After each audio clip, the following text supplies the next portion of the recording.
High, সবাই কেমন আছো? আশা করি ভালো আছো, সুস্থ আছো। প্রত্যেক দিনের মতোই আজ আমি আবার একটা ভিডিও নিয়ে চলে এসেছি তোমাদের সামনে। সেই ভিডিওতে যাওয়ার আগে বলে রাখি, নমস্কার, আমি পিকে সলিউশন হ্যান্ড চ্যানেলে সবাইকে স্বাগত জানাই। তো চলো আজকের ভিডিও টপিকে যাওয়া যাক। তার আগে বলে রাখি যে সবাইকে অনেক অনেক ধন্যবাদ আমার চ্যানেলটা সাবস্ক্রাইব করার জন্য আর বেল আইকনে প্রেস করে রাখার জন্য। আর আরো বেশি করে ধন্যবাদ যারা আমার ভিডিও দেখেছো এবং সেই ভিডিওতে কমেন্ট করেছো। তাদেরকে অসংখ্য অসংখ্য ধন্যবাদ আমার ভিডিও দেখার জন্য। তো আমি আরো একবার বলছি যে প্লিজ সবাই চ্যানেলটি সাবস্ক্রাইব করে নিও, বেল আইকনে প্রেস করে রেখো যেন আমার ভিডিও প্রত্যেকটা নোটিফিকেশন যেন তোমাদের কাছে সবার আগে পৌঁছায়। আর প্লিজ তোমরা কমেন্টের মাধ্যমে জানিও যে আমার ভিডিও তোমাদের কেমন লেগেছে বা কেমন লাগে। চলো যাওয়া যাক আজকের ভিডিও টপিকে। আজকের টপিকটা হলো কিভাবে তোমরা তোমাদের প্রিয়জনকে তোমাদের কাছে ধরে রাখবে, শক্ত করে কিভাবে একে অপরের হাতটা ধরে, সেই বিষয়ে আলোচনা করব। সেই বিষয়ে আলোচনা করার আগে আমি কিছু কথা তোমাদেরকে বলতে চাই। আর সেটা হলো যে সামনেই আসছে আমাদের সবার প্রিয় দোল উৎসব, অর্থাৎ বসন্ত উৎসব। তো কে কে বসন্ত উৎসবে কিভাবে এনজয় করছো বা করবে সেই সম্পর্কে প্লিজ আমাকে তোমরা কমেন্টের মাধ্যমে জানিও। আর স্পেশালি বসন্ত উৎসব যেখানে বিখ্যাত, হ্যাঁ ঠিকই ভেবেছেন, শান্তিনিকেতন, সেখানে কে কে এবার হোলি খেলতে যাচ্ছ প্লিজ তোমরা আমাকে কমেন্টের মাধ্যমে জানিও। তো চলো যা যাক আজকের টপিকে। আজকের টপিক হলো তোমরা কিভাবে তোমাদের মনের মানুষকে তোমাদের কাছে আটকে রাখবে বা ধরে রাখবে। দেখো, আমি আমার আগে যে ভিডিওগুলো দিয়েছি, স্পেশালি যে কিভাবে মুভ অন করবে সেই ভিডিওটা তোমরা অনেকেই দেখেছো এবং আমার খুব ভালো লেগেছে যে সেই ভিডিওটা তোমরা অনেকেই দেখেছো, আরো অনেকেই দেখছো বা দেখবে। তো সেই ভিডিওতে আমি বলেছি যে আজকালকার দিনের রিলেশন গুলো ঠিক কিরকম। তো সেই রিলেশন গুলোকে বাঁচিয়ে রাখার জন্য বা টিকিয়ে রাখার জন্য সব থেকে যেটা ইম্পর্টেন্ট সেটা হলো যে একে অপরের প্রতি বিশ্বাস, শ্রদ্ধা, সম্মান, এগুলো দিয়ে কিন্তু ভালোবাসা হয়। আর আর একটা প্রবলেম যেখানে আমাদের সব থেকে বেশি ফেস করতে হয় সেটা হলো যে আমাদের ফ্যামিলি। তো আমাদের ফ্যামিলিকে যখন ফেস করতে হয় সেক্ষেত্রে আমরা একটু হলেও নয়, মানে অনেকটা দুর্বল হয়ে পড়ি যখন এগুলোকে নিয়ে ফ্যামিলির সাথে কথা কাটাকাটি হয় বা নিজের মানুষের সাথেই নিজের মানুষের জন্য যে লড়াইটা যখন শুরু হয় তখন সত্যি আমরা ভেঙে পড়ি। এবং ভেঙে পড়ার জন্যই অনেক ক্ষেত্রে এই সিদ্ধান্তটা নিয়ে থাকে যে অ্যাট লাস্ট ব্রেকআপ করে দেবে বা সম্পর্কটাকে ওখানেই থামিয়ে দেবে, আর এগোবে না, সম্পর্কটা রিলেশনটা এগোবে না। এই যে ব্যাপারগুলো আমাদের ঘটে থাকে এগুলোতে সবার আগে যেটা হয় আমাদের মনে বেশি এফেক্ট পড়ে এই কারণেই যে দুজনেই তো আমার নিজের, যাকে আমি ভালোবাসি সেও আমার নিজের, আর যে যেটা আমার ফ্যামিলি সেও আমার নিজের। তো এই যে নিজেদের মানুষের মধ্যে যে দ্বন্দ্বটা সৃষ্টি হয় সেই সৃষ্টি চাপে পড়ে মাঝখানে যে থাকে তার যে কি প্রবলেম হয় বা তাকে যে কি ফেস করতে হয় সেটা শুধুমাত্র সেই জানে, আর অন্যরা সেটা বুঝবে না। সেই ব্যাপারটা নিয়েই আমি একটু কথা বলবো যে তোমরা কিভাবে তোমাদের ফ্যামিলিকে আর তোমার ভালোবাসার মানুষকে দুটোকেই ব্যালেন্স করে চলবে। সবার প্রথমে আমি একটা কথাই বলি যে দেখো, ফ্যামিলি বা ভালোবাসার মানুষ কাউকেই তো হাত ছেড়ে দেওয়ার ঠিক নয় বা উচিতও নয়। আমি এটা কোনোদিনই বলবো না যে দুজনের মধ্যে কারোর হাত ছেড়ে দাও, এটা কোনোদিনই আমি বলবো না। তবে হ্যাঁ, আমরা তো বরাবরই শুনে এসেছি যে দুই নৌকায় পা দিয়ে চলা যায় না। তবে এটাও ঠিক যে অপেক্ষা বা সময় সেটা ঠিক করে দেয় যে ইন ফিউচার সেটা ঠিক কি হবে না হবে। আর তার সব থেকে যেখানে আমরা বেশি হেরে যাই সেটা হলো আমাদের ভাগ্যের কাছে। একটু হলেও যেটা কাজ করে সেখানে তো আর আমাদের হাত থাকে না, কিন্তু যেটাতে আমাদের হাত থাকে বা যতদূর পর্যন্ত আমরা যেতে পারি ততটা আমাদের করা উচিত, হাল ছেড়ে না দিয়ে। সবার প্রথমে যেগুলো তোমরা করবে যে তোমরা যখন তোমাদের সম্পর্কের কথা তোমাদের ফ্যামিলিতে জানাবে তো সেটা এমন ভাবে প্রেজেন্ট করবে যেখানে তোমার মনে হয়ে থাকে যে মানে তোমার সেই প্রেজেন্টেশনের মধ্যে যেন এমন কিছু থাকে যেটা তোমার ফ্যামিলি চায় বা পছন্দ করে, সেরকম কোনো জিনিস, জানি না তার মধ্যে আছে কি নেই, কিন্তু থাক বা না থাক, তুমি এমন কোনো জিনিস তোমার ফ্যামিলির সামনে প্রেজেন্ট করবে তার সম্পর্কে যেটা তোমার ফ্যামিলি পছন্দ করে, বা তোমার ফ্যামিলি ঠিক সেরকম ছেলে বা মেয়ে চায় তোমার জন্য। সেরকম ভাবে তুমি তোমার রিলেশনটাকে প্রেজেন্ট করবে, অ্যান্ড প্রেজেন্ট করবে তাদের সামনে এমন কিছু বলে, বা এমন পরিবেশে, বা এমন পরিস্থিতিতে, বা এমন সময়ে প্রেজেন্ট করবে যে সময়টাতে মানে কি বলবো, সবার মনটা ভালো আছে, বা হয়তো যে সময়টাতে সবাই চাইছে যে হ্যাঁ এবার তোমার বিয়েটা হোক, ঠিক সেরকম সময়ে বলুন। অনেক ক্ষেত্রে আছে যেখানে শুরুতেই বলে বা বলেই সম্পর্কটা এগোতে চায় বা এগিয়ে নিয়ে যায়। অনেক ফ্যামিলি আছে যারা মানে কি বলবো, তার ছেলে মেয়েদের সাথে বা তাদের পরিবেশটা এমনই যে তারা খুব ফ্রেন্ডলি, একে অপরের সাথে সবকিছু শেয়ার করে। কিন্তু এমন অনেক ফ্যামিলি আছে যেগুলোর মধ্যে কিন্তু এগুলো নেই, এগুলো ঘটেই না। আর এমন অনেক ফ্যামিলিও আছে যে প্রেম করে বিয়ে করাটাকে বা ভালোবেসে বিয়ে করাটাকে একটা বাস্টের মতো হয়, মানে কি বলবো, ক্রিমিনাল মানে টাইপের। তখন তার ফ্যামিলির লোকজনেরা তাকে দেখে থাকে বা ট্রিট করে থাকে। তো সেক্ষেত্রে যাদের এরকম ঘটনা ঘটে, তাদের ক্ষেত্রে আমি একটা কথাই বলবো যে দেখো, তোমরা এমন একটা সিচুয়েশনে বা এমন একটা টাইমে ঘটনা মানে সম্পর্কটার কথা বলবে যখন তোমার ফ্যামিলি একটা হ্যাপি সিচুয়েশনে থাকবে, বা এমন একটা সিচুয়েশন যখন হয়তো তোমার জন্য দেখাশোনা করতে চাইছে, এরকম কোনো একটা সিচুয়েশন।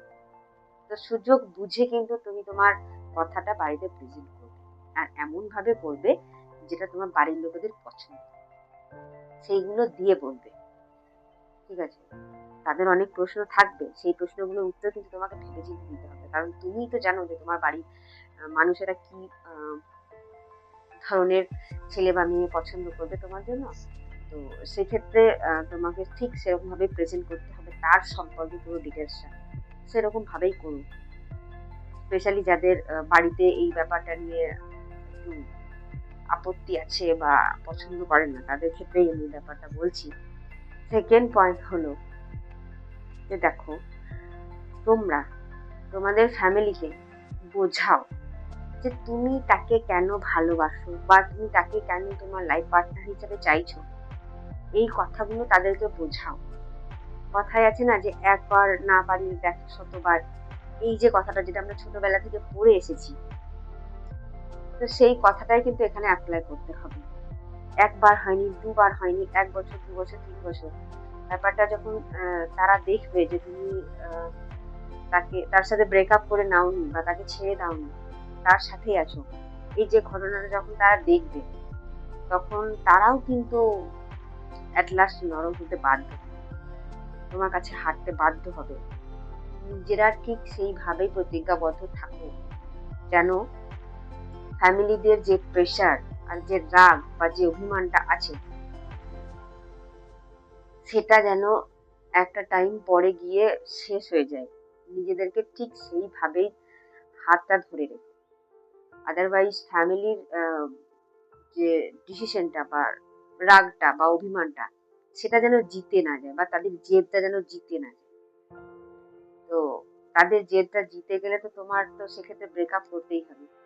সেই পরিস্থিতি যেন না আসে, একে অপরের হাতটা যেন ছেড়ে না চলে যাও, যে বাড়িতে মানছে না, 1 বছর 2 বছর হয়ে গেল, 3 বছর হয়ে গেল, এরপরেও কি সম্ভব, এই যে চিন্তা ভাবনা, এটা কিন্তু মনে এলো না। এটা যখনই তোমাদের মনে আসবে, তখন কিন্তু তোমাদের সম্পর্কটা থাকবে না। তোমাদেরকে এমন ভাবে দৃঢ় সংকল্পবদ্ধ হতে হবে যে বাকি সবাই যেন তোমাদের কাছে, তোমাদের ভালোবাসার কাছে নরম হয়ে যায়, তোমাদের ভালোবাসার যেন শেষ পর্যন্ত জয় লাগে। ঠিক নিজেদের মধ্যে এইরকম একটা বিশ্বাস আর সম্পর্ক রাখতে হবে। আদারওয়াইজ ফ্যামিলিকে কিন্তু মানানো অতটাও সহজ নয়, যতটা সহজ আমরা ভাবি, বা যতটা সহজ হিসাবে প্রথম দিকে আমরা ব্যাপারটা নিই, কিন্তু লাস্ট অব্দি সেই ব্যাপারটা এতটা সহজ থাকে না। তো এতটা সহজ ভাবেও নিও না। আর স্পেশালি আমি তাদেরকেও বলবো যে যেসব ফ্যামিলির মা বাবারা তাদের ছেলে মেয়েদের এগেনস্টে গিয়ে তাদেরকে অন্য জায়গায় বিয়ে দিচ্ছেন বা দেবেন, তাদের উদ্দেশ্যে আমার একটা কথাই বলার, যে দেখুন, দিন শেষে আপনার ছেলে বা মেয়েটার ভালো থাকাটাই তো আপনাদের কাছে ইম্পর্টেন্ট। তো আমি এটা বলবো না যে যাকে ভালোবাসছে তার সাথে বিয়ে দিয়ে দেবেন, এটা আমি কখনোই বলবো না। তো তার সাথে বিয়ে দেবার আগে বা তার সাথে সম্পর্কটাকে কন্টিনিউ করার আগে আপনারা তো তাকে একবার দেখতেও পারেন, তাকে তো বাজিয়ে দেখতে পারেন যে সে ছেলেটা বা মেয়েটা ভালো কিনা, তার সম্পর্কে খোঁজ খবর নেবেন। এগুলো করুন না, এগুলো করতে তো কোনো দোষ নেই। এগুলো করার পর আপনাদের যদি মনে হয়ে থাকে যে না, ছেলেটি বা মেয়েটি খারাপ, ঠিক আছে, বা আপনারা যেটা ভাবছেন বা চাইছেন সেরকম টাইপের নয়, তো আপনার ছেলে বা মেয়ের যোগ্য নয়, সেদিক থেকে না হয় তখন আপত্তি করবেন, তখন না হয় আপনাদের যুক্তিগুলো দেবেন। তার আগেই যখন ছেলে বা মেয়েটা বললো সম্পর্কের কথা, তখন হুট করে তাকে না বলে দেবেন। হতেও তো পারে যে আপনারা যেটা পছন্দ করে দেবেন সেটাই হয়তো ভবিষ্যতে খারাপ হলো, আর যেটা আপনার ছেলে বা মেয়ে পছন্দ করেছে সেটাই হয়তো ভবিষ্যতে ভালো হলো। তাহলে কোনটা চান? আপনার ছেলে মেয়েদের ভালো থাকাটা চান, নাকি সারা জীবন একজনকে ঠকিয়ে অন্যজনের সাথে সংসার করুক সেটা চান? মা বাবা যদি এমনটা চায় যে হ্যাঁ তুমি একজনকে ঠকিয়ে দাও তারপর অন্যজনের সাথে থাকো, সেটা তো ভালো শিক্ষাটা হলো না, তাই না? তাই কোনো কিছুকে না বলার আগে প্লিজ আমার রিকোয়েস্ট যে সেটাকে একবার বাজিয়ে দেখবে যে সেটা কি সত্যি না বলার উপযুক্ত নাকি হ্যাঁ বলে গ্রহণ করার উপযুক্ত, সেটাকে বাজিয়ে দেখে নেবেন। তারপরে সিদ্ধান্তটা নেবেন, শুরুতেই না বলে দেবেন। তো চলো বলি থার্ড পয়েন্ট, সেটা হলো যে তুমি যার সাথে তোমার ফিউচারের কথাটা ভাবছো সে কি আদৌ তোমার সাথে ফিউচারের কথা ভাবছে, তুমি আগে এটা কনফার্ম। ধরো এমন অনেক ক্ষেত্রে ঘটেছে যে তুমি হয়তো তোমার বাড়িতে বলে দিলে, বাড়ি থেকে মেনেও নিল, কিন্তু যার সাথে তোমার সম্পর্কটা আছে সে তোমাকে টাইম পাস হিসাবে নিচ্ছে। তাই বাড়িতে বলে দেওয়ার পর যখন সে তাকে দেখতে চাইবে, তখন হয়তো তোমাকে সে বললো যে না, আমি তো এরকমটা ভাবিনি, বা এরকমটার জন্য আমি প্রস্তুত নই, বা আমি আরো অনেক কিছু করতে চাইছি ফিউচারে, এখন আমার এইসবের জন্য সময় নেই। এগুলো বলে যখন অজুহাত দেখিয়ে তারা ব্রেকআপ করে, তো সেই ক্ষেত্রে আগে তুমি তোমার সম্পর্কটাকে বাজিয়ে দেখে নাও যে সত্যি এটা বাড়িতে বলার মতো উপযুক্ত কি না। যদি তোমার এটা মনে হয়ে থাকে যে না, বাড়িতে বলার মতো উপযুক্ত, তবেই তুমি তার সম্পর্কে কিন্তু বাড়িতে বলবে। আর যদি তোমার এটা মনে হয় যে না, বাড়িতে বলার উপযুক্ত নয়, তখনই হুট করে কোনো কথা তোমার বাড়িতে বলবে। সেক্ষেত্রে অসম্মানটা কিন্তু তোমারই হবে। আর পরবর্তীকালে তোমার ফ্যামিলি কিন্তু তোমাকে আর কোনো ভাবেই ভরসা করতে পারবে না।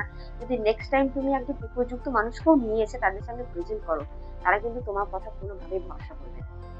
সেটা যাতে না হয়, সেই জন্য তুমি যে সম্পর্কে আছো সেই সম্পর্কটাকে আগে বাজিয়ে দেখো, কনফার্ম হও, তারপর তোমার বাড়িতে বলবে।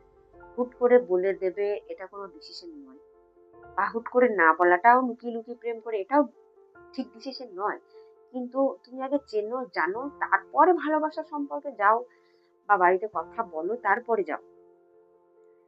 আহ, তো এগুলো প্লিজ আগে বাজিয়ে দেখে নিয়ে তারপরে তোমার সম্পর্কটার কথা বাড়িতে বলো। এটা সব থেকে বেশি বুদ্ধিমানের কাজ হবে। আদারওয়াইজ তুমি কিন্তু ছোট হয়ে যাবে তোমার বাড়ির সামনে। তোমার বাড়ির লোকেরা এটা ভাববে যে তোমার সিদ্ধান্ত নেওয়ার ক্ষমতাই হয়নি, তাহলে তুমি কি করে একটা মানুষ চিনতে পারছো না, তাহলে তুমি কি করে মানে ভবিষ্যতে তার সাথে সংসার করবে বা কারোর সাথে সংসার করবে। এই যে চিন্তা ভাবনা তোমার বাড়ির লোকের কিন্তু তখন চলে আসে, তখন সেকেন্ড টাইম কিন্তু আর সেই চান্সটা থাকবে না। তো হুট করে কোনো সিদ্ধান্ত নেবার আগে ভেবে দেখবে অন্ততপক্ষে 10 বার এটা কি ঠিক হচ্ছে। নিজে সিদ্ধান্ত না নিতে পারলে জিজ্ঞাসা করো বন্ধুদের বা রিলেটিভ, যেখানে তোমার কমফর্ট মনে হয় যে হ্যাঁ এখানে জিজ্ঞাসা করলে আমি একটা সিদ্ধান্ত পেতে পারি, সেখানে জিজ্ঞাসা করো। তোমরা যদি এটাও মনে করো যে তোমরা আমার সাথে এই বিষয়ে পরামর্শ করবে, সেটাও করতে পারো। আমি তো সবসময় বলি যে তোমরা প্লিজ আমাকে কমেন্ট করে জানিও যে তোমাদের কি মতামত। আমি সেক্ষেত্রে যতটা পারবো তোমাদের হেল্প করার চেষ্টা করবো, তোমাদের কমেন্টে রিপ্লাই দেবো, সেটাও তোমরা করতে পারো। তো পরবর্তী পয়েন্ট আমি বলি যে দেখো, সব কিন্তু সময়ের সাথে ঠিক হয়ে যায়, এটা ঠিকই। সময়ের সাথে সবকিছু ঠিক হয় কিনা আমি জানি না, তবে একটা জিনিস যে হয়, যে সময়ের সাথে সাথে সবকিছু কিন্তু চাপা হয়ে যায়। বা সেই চাপা পড়ে যাওয়াটাই যে ঠিক না নাকি অন্য কিছু সেটা আমি বলতে পারবো না। তবে হ্যাঁ, একটা জিনিস সময়ের সাথে সাথে সবকিছু চাপা পড়ে যায়। এটাই আমার মতে বলে সবথেকে বড় সত্যি কথা। কোনো কিছু ঠিক হয়ে যায় না। আমরা সবকিছু মানিয়ে নিয়ে বাঁচতে শিখে যাই। এটাই হলো সবথেকে বড় সত্যি কথা। আর সময় সব ঘা মুছে দেয় এটা কিন্তু নয়। যেহেতু সব চাপা পড়ে থাকে সেইজন্য মনে হয় যে আমাদের ঘাগুলো সব মুছে গেছে বা সব ঠিক হয়ে গেছে, এটা কিন্তু নয়।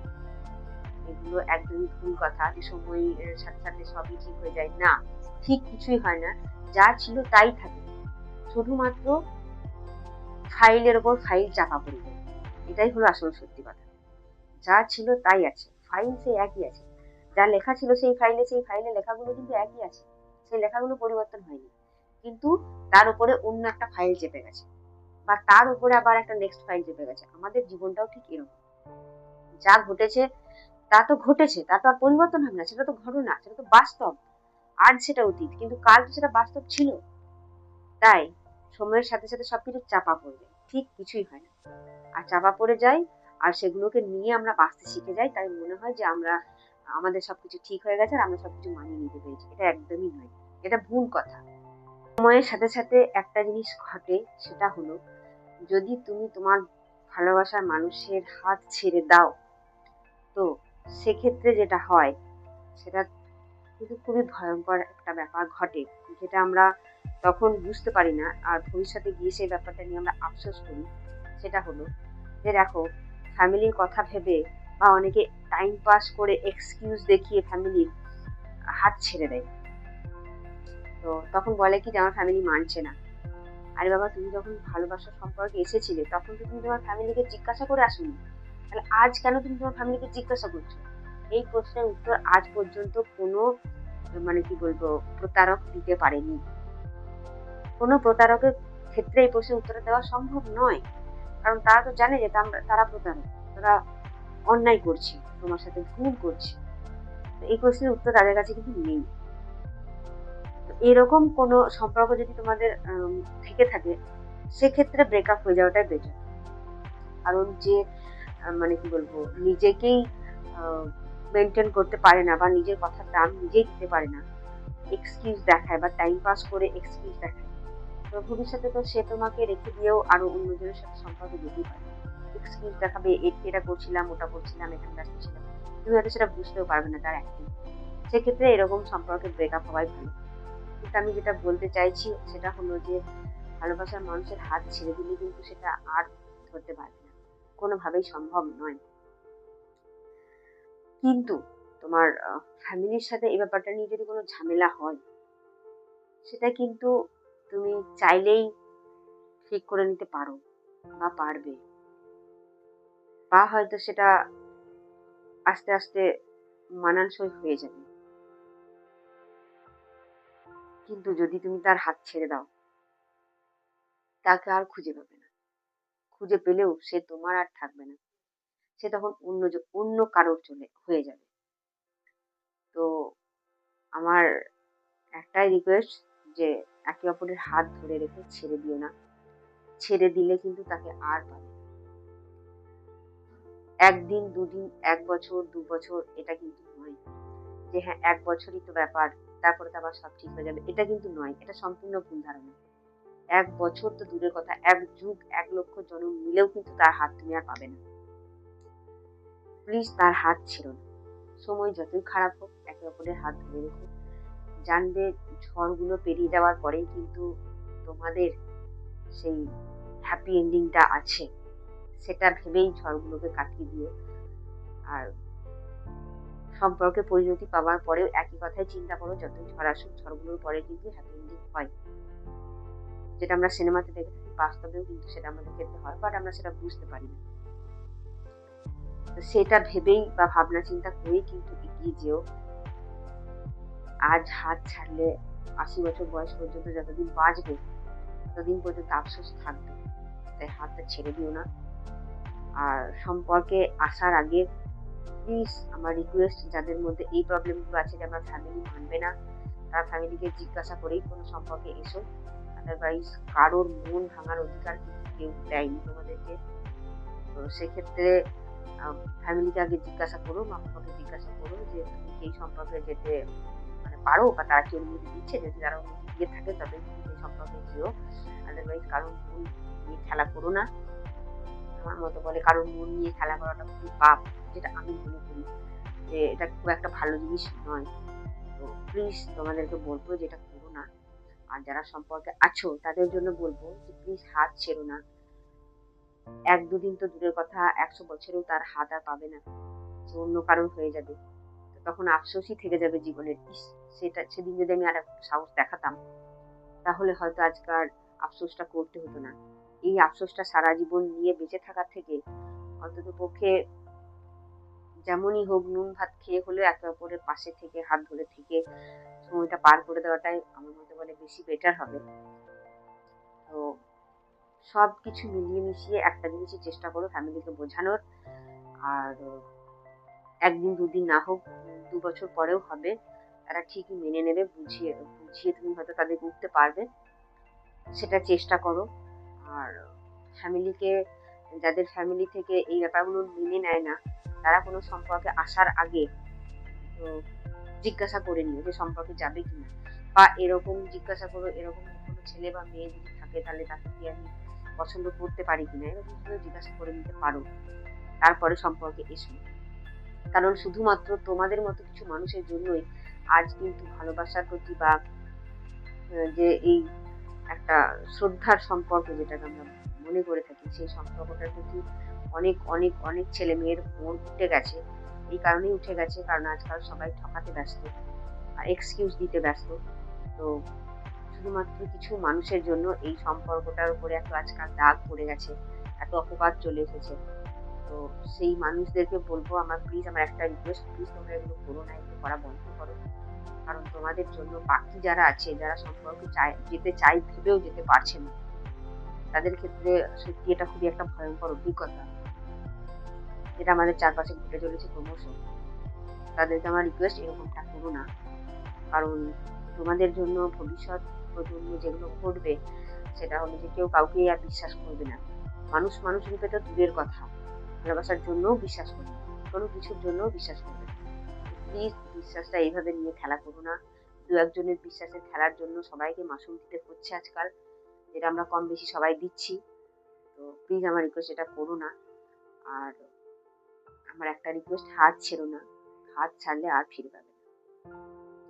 সময় চলে যাবে, সব চলে যাবে, তুমি সব পাবে তোমার জীবনে, কিন্তু সেই পার্টিকুলার একটা মানুষকে তুমি পাবে না। আর স্পেশালি তাদের হাত ছাড়বে না যারা তোমার মানে কি বলবো, জিরো থেকে একদম টপে পৌঁছানোর যে জার্নিটাতে তোমার মধ্যে পাশে আছে, সে ছেলে হোক বা মেয়ে হোক, যে তোমার শূন্য মানে কি বলবো পকেটে সাথ দিচ্ছে, তার হাত তো নয়। কারণ সেই প্রকৃতপক্ষে কিন্তু যোগ্য। সে দেখেছে তোমার খারাপ পরিস্থিতি, সেই খারাপ পরিস্থিতি দেখার পরেও কিন্তু সে তোমার পাশে ছিল। সেই কিন্তু আসল যোগ্য তোমার জীবন সাথী হবার। সেরকম মানুষ যদি পেয়ে থাকো, যে তোমার কথা শুনে, যে তোমাকে সাপোর্ট করে, যে তোমার শূন্য পকেটে তোমাকে সাপোর্ট করেছে, যে শুধু তুমি ছাড়া অন্য কিছু বোঝে না, তার হাত ছেড়ো না। সেই রকম কোনো মানুষ যদি তুমি পেয়ে থাকো, জানবে তোমার মতো লাকি এই পৃথিবীতে আর কেউ নেই। কারণ এইরকম মানুষ আজকালকার দিনে সত্যি খুব নয়, খুবই অভাব। সেরকম মানুষ যদি পেয়ে থাকো, তার হাত ছেড়ো না। জানবে সত্যিই পৃথিবীতে তুমি স্বর্গ পেয়ে গেছো, যে একটা মানুষ তোমার সবকিছুতে পাশে দাঁড়িয়ে আছে। জীবনে বেঁচে থাকতে গেলে কি বা দরকার? একটু মানসিক শান্তি তো দরকার। সেই মানসিক শান্তিটাই যদি না থাকে, তাহলে তুমি কি নিয়ে বাঁচবে? যে তোমার পাশে আছে, যে তোমাকে মানসিক শান্তি দিচ্ছে, তোমাকে খারাপ সময়ে তোমাকে তোমার কথা শুনছে, তোমাকে হেল্প করার চেষ্টা করছে, এরকম মানুষ কজন পায়? আজকালকার দিনে খুবই কম, খুবই কম মানে কম, নেই। এবার সেটা তোমাদের সিদ্ধান্ত যে তোমরা কিভাবে তোমাদের লাইফটাকে নিয়ে যাবে। তোমরা কমেন্টের মাধ্যমে জানিও তোমাদের মতামত, যে আমার কথাগুলোর মধ্যে কোনো ভুল আছে কিনা। আমি অপেক্ষা করবো তোমাদের কমেন্টের জন্য। আর প্লিজ সবাই আমার চ্যানেলকে সাবস্ক্রাইব করে নিও, আর বেল আইকন প্রেস করে দিও। ভিডিও দেখার জন্য অনেক ধন্যবাদ। আজকের ভিডিও আমি এখানেই শেষ করলাম। আমার আমার মনে হয় আমি বোঝাতে পেরেছি আমি কি বলতে চাইছি। দেখা হচ্ছে পরবর্তী ভিডিওতে। ভালো থাকবেন, সুস্থ থাকবেন। জয় হিন্দ।